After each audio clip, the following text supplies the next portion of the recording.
fjalin kurajuese. Dëgjoni Darlen Sala për disa minuta në fjalin kurajuese, teksa reflektojmë për kujdesin e Zotit për ne. Emri i saj është ajo që jep urdhra. Ti duhet.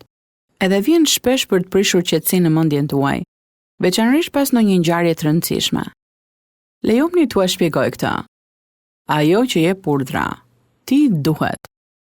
Është ai zëri i lehtë për brenda që vjedh paqen dhe gëzimin, edhe bën që të thoni: ti duhet të kishe bërë më tepër. Ose ti duhet ta kishe bërë këtë gjë ndryshe. Madje mund t'ju thojë edhe diçka krejt pa sens. Për shembull, duhet ta dije që nuk mund ta vishje atë fustan sot. Mikesha ime, Johnny Fairstein, më tha se njeh shumë mirë atë që jep urdhra. Ti duhet. Ajo thot: kjo urdhëruese flet shumë kur je shtrirë për të fjetur pas një ngjarje të rëndësishme, veçanërisht kur ke qenë ti përgjegjësja. Ajo flet deri në mes natës, edhe e njoh shumë mirë se kam kaluar shumë net pa gjumë për shkak të këtij zëri. Andaj më lejoni t'ju paralajmëroj. Ajo zgjedh në kohë kur jeni vërtet të lodhura e të këputura për gjumë.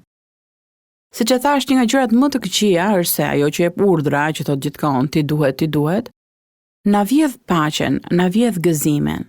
E përqendron vëmendjen tonë tek vetja, në vend që të na lejojë t'i lëmë në duart e Perëndisë ngjarjet e së kaluarës dhe rezultatet e tyre. Ju nuk mund ta ndryshoni dot të kaluarën. Ka mbaruar. Çfarë është bërë? Ndaj çfarë duhet bëni ju?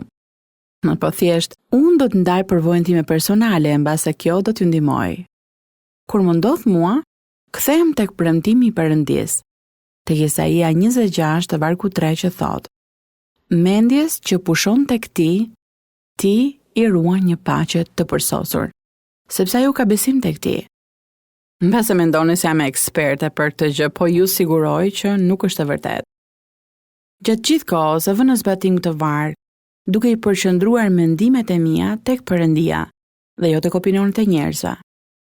Ndaj herën tjetër që ajo që jep urdhra e që thot gjithkohës ti duhet, kur kjo ju hap të lashe, thojni të zhduket. Filloni të adhuroni Perëndin për të gjitha bekimet e ditës suaj, një nga një. E ndërsa e bëni këtë, paqja dhe gëzimi i Perëndisë do të vërshojë në zemrat tuaja.